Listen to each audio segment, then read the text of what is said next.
Commission এই বিষয়টাতেও বলেছে, কারণ তারাও বুঝতে পেরেছেন যে পশ্চিমবঙ্গের স্থায়ী কর্মচারীর অবস্থাটা কেমন।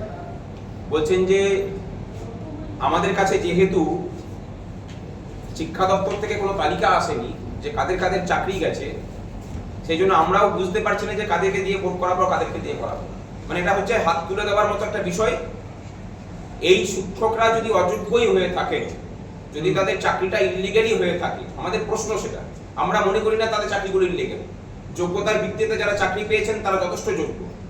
যাদেরকে চাকরিটা ওজন দরে এই সরকার এবং এই শাসক দল বিক্রি করেছে, সেই সব অযোগ্য লোকগুলো তাহলে ভোটের কাজে যুক্ত থাকবেন এবং তাদের অনিশ্চয়তা থেকে বাঁচার জন্য তারা যে বুথে গিয়ে শাসক দলকে সহযোগিতা করবেন না তার নিশ্চয়তা পেতে। যারা যোগ্য মানুষ তাদেরকে নিয়ে আমরা প্রশ্ন তুলছি না।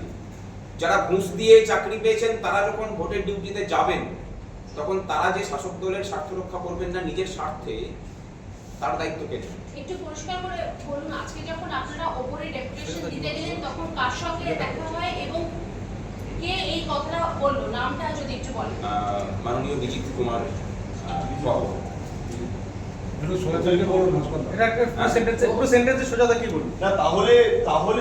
আমাদের আজকে ডেপুটেশন গেছে মাননীয় বিজিত কুমার ধরের কাছে।